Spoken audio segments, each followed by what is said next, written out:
শিৱসাগৰত অখিল গগৈ ঘূৰুৱাব পৰা আমাৰ ইমান কাৰ্যকৰ্তা আছে, তেওঁলোকে কি ভাবিব যে আমি থাকোঁতে দাদা কিয় আহিব লগা হ'ল? আমিতো আছোৱেই, দাদাৰ আমাৰ ওপৰত ভৰসা নাই নেকি? গতিকে আমাৰ শিৱসাগৰৰ ৫-৬জন কেণ্ডিডেট আছে যোনে অখিল গগৈক মই ভাবোঁ এইবাৰ হৰুৱাব পাৰিব। গতিকে তেওঁলোকে যেতিয়া নিজেই পাৰিব, মই গৈ তাতে কিয় কষ্ট কৰিব লাগে? কাৰণ মই যদি তাতে যাওঁ, এতিয়াওতো মই শিৱসাগৰ চিনি নাপাওঁ ইমান ভাল কৰি। ৰাইজক মই কি কৰি দিছোঁ? একো কৰি দিয়া নাই।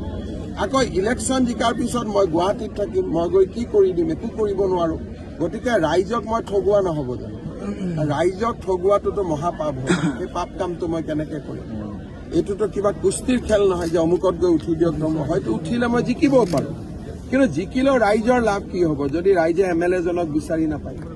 মোৰ ঘৰ তাতে নহয়, মোৰ পৰিবাৰ তাতে নাথাকে, পৰিয়াল নাথাকে, বিহুত যাব নোৱাৰিম, পূজাত যাব নোৱাৰিম, ৰাইজেতো বেয়াহে পাব।